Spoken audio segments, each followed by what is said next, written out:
Latest product की knowledge पाने के लिए सब्सक्राइब करें एसएस प्रोडक्ट नॉलेज, साथ ही प्रेस करें बेल आइकन को ताकि आने वाले वीडियो के नोटिफिकेशंस आपको मिलते रहें। नमस्कार दोस्तों, कैसे आप सब। आज इस वीडियो में हम आपको दिखाने वाले हैं गोदरेज 1.5 टन एसी। जी हाँ, गोदरेज का एसी है, 1.5 टन का एसी है और ये स्प्लिट एसी है। साथ ही साथ मैं इसमें आपको बताऊंगा इसकी डिस्क्रिप्शन क्या है, कितना लोड ये लेता है, कितने प्राइस का आपको पड़ेगा, क्या इसकी BTU है, क्या इसका एफिशिएंसी रेशो है, क्या इसकी कूलिंग कैपेसिटी है, कितनी इनपुट पावर लेगा, ये सभी चीज़ें इस वीडियो में आपको बताऊंगा।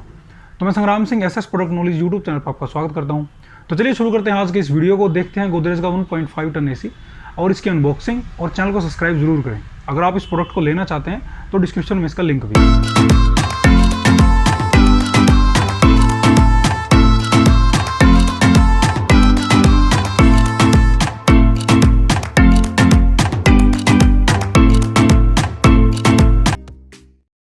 तो ये है हमारा गोदरेज का 1.5 टन स्प्लिट एसी। ये हमारा 3 स्टार में एसी है और अभी देखते हैं इसकी अनबॉक्सिंग, इसके बॉक्स में क्या क्या है, और बाद में मैं आपको बताऊंगा इसकी डिस्क्रिप्शन कम्प्लीटली कि ये कितना लोड लेता है, कितने वाटेज ये लेगा, ये सारा हम बाद में आपको बताएंगे।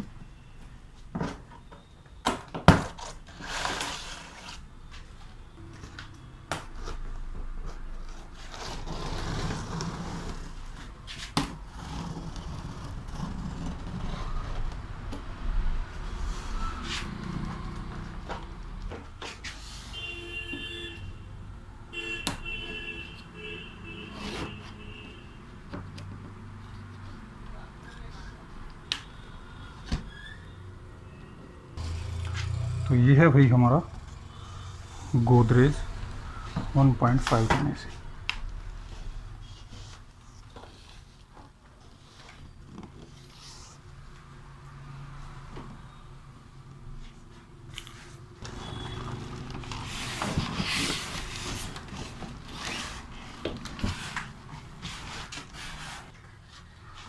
ये भाई हमारा एसी, ये देख सकते हैं आप, ये ना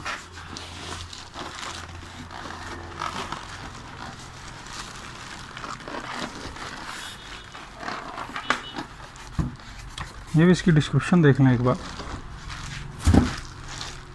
ये हमारा 3 स्टार एसी और ये है इसकी EER एफिशिएंसी रेंज जो है इसकी 3.50 है। RAC है स्प्लिट, ब्रांड है गोदरेज, मॉडल ये GSC है जो इसका मॉडल नंबर है। कूलिंग कैपेसिटी है इसकी 5200 वाट और cooling capacity 50% not available. Electricity consumption जो है इसकी वो है वही 1149, यानी कि लगभग 1150 यूनिट पर ईयर।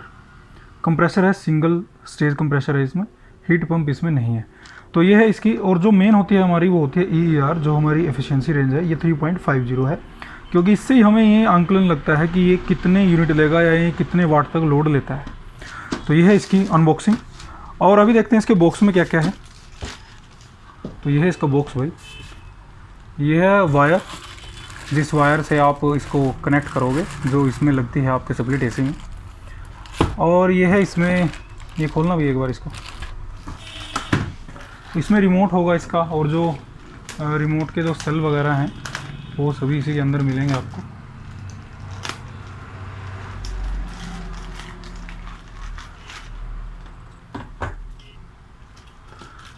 यह है वही इसकी सीलेंट पुट्टी जो वाल पे लगती है जब एसी को लगाते हैं। और अब देखते हैं इसका रिमोट। ये है इसका रिमोट कंट्रोल गोदरेज का, ये देख सकते हैं आप, ऑन ऑफ का सारा सिस्टम दिया हुआ है इसमें, टेम्परेचर वगैरह, टाइमर का। ये 2 बैटरी सेल, ये दोनों रिमोट के जो सेल हैं ये भी इसी में आते हैं। और इसका ये है यूज़र मैनुअल, और ये इसकी वो है भाई जिनसे आप इंस्टॉल करोगे नट वगैरह है, गिटियाँ वगैरह। ये इसका यूज़र मैनुअल, आप इसको देखना चाहें तो देख सकते हैं, इसमें रीड कर सकते हैं सब कुछ। अब बात आती है इसकी डिस्क्रिप्शन की। तो डिस्क्रिप्शन के लिए कंपनी ने इसमें ये दे रखा है, ये एक स्टिकर है जो बाहर भी चिपका हुआ होता है मॉडल के। तो अभी देखते हैं इसकी डिस्क्रिप्शन क्या क्या है। ये देखिए, प्रोडक्ट है हमारा split air conditioner with remote control, ये प्रोडक्ट का कोड दिया हुआ है। मॉडल है ये GSC 18IT C3WTA। अब इसमें देखते हैं नेट क्वांटिटी पैकेज नंबर क्या क्या है। इसमें स्प्लिट AC है, वो हमने आपको दिखा दिया। 1 number set of comprising of 1 number split AC indoor unit ये हो गई जिस पे हमने रखा है अपना। 2 बैटरीज हो गई, वो भी दिखा दिया हमने। 1 वॉल पीस हो गया।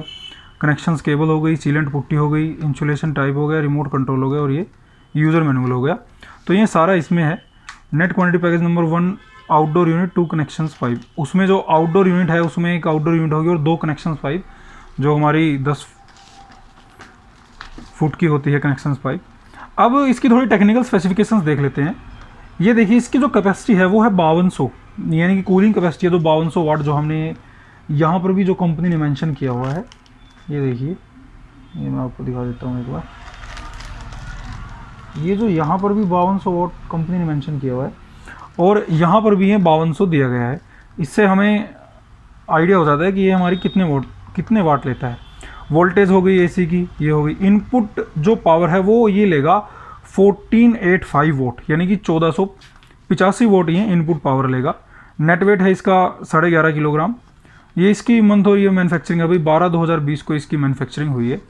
मैक्सिमम रिटेल प्राइस है इसका लगभग 42,900 रुपये। ये इसका मैक्सिमम, ये इसकी डायमेंशन है।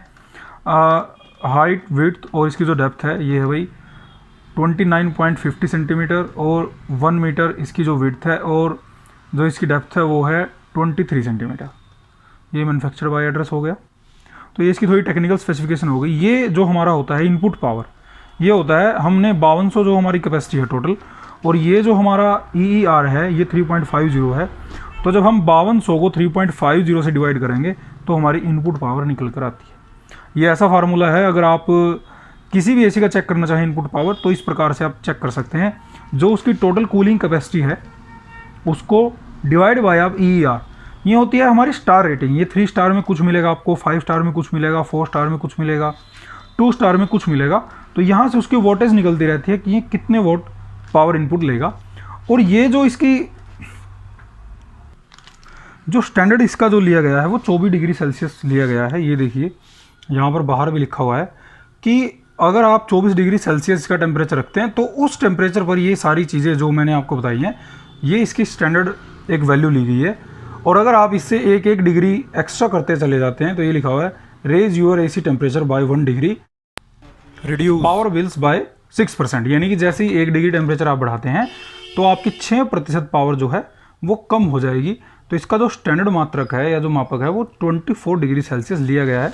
ये सभी चीज़ें उसी पर इसकी जो मेंशन की गई है, यानी कि ये जो इसकी इनपुट पावर है ये चेंज होती रहती है टेम्परेचर के हिसाब से। तो ये इसका फ्रंट है, ये इस पर और भी लिखी हुई है कुछ चीज़ें। पावरफुल कूलिंग है, इको फ्रेंडली रेफ्रिजरेंट है इसका, कंडेंसर एंड कनेक्शंस 500% कॉपर की हैं, यानी कॉपर में है ये वही सारा। और अब देखते हैं इसकी बैक साइड। ये है इसकी बैक साइड, ये देखिए, ये देख सकते हैं आप, जालियाँ दी गई हैं इसमें पीछे। तो ये इसकी बैक साइड है पूरी।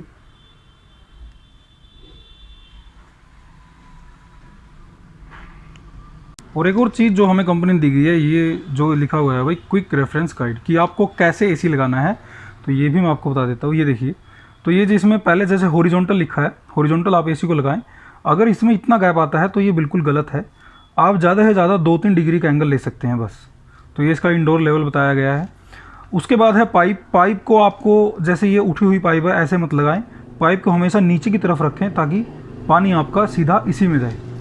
अब इंडोर की जो बेस्ट लोकेशन है वो बेस्ट लोकेशन क्या है कि लेफ्ट और राइट में कम से कम 150 mm, और जो नीचे और ऊपर है कम से कम 250 mm तक कोई भी ऑब्जेक्ट नहीं होना चाहिए। जैसे इसमें ट्यूबलाइट दे रखी है तो इसके बीच भी कम से कम 250 mm का आपका डिस्टेंस हो।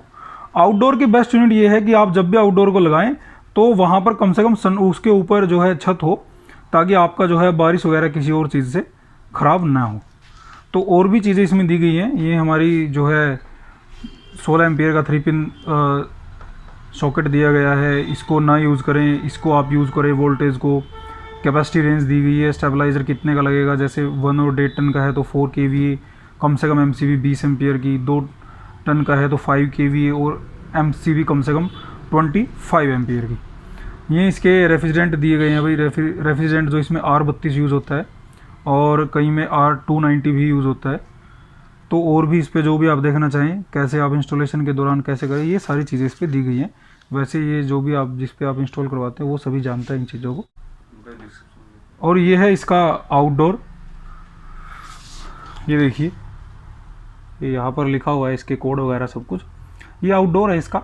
इसके अंदर केवल आउटडोर यूनिट है और जो है आपकी 10 फुट की जो पाइप है वो भी इसी के अंदर है।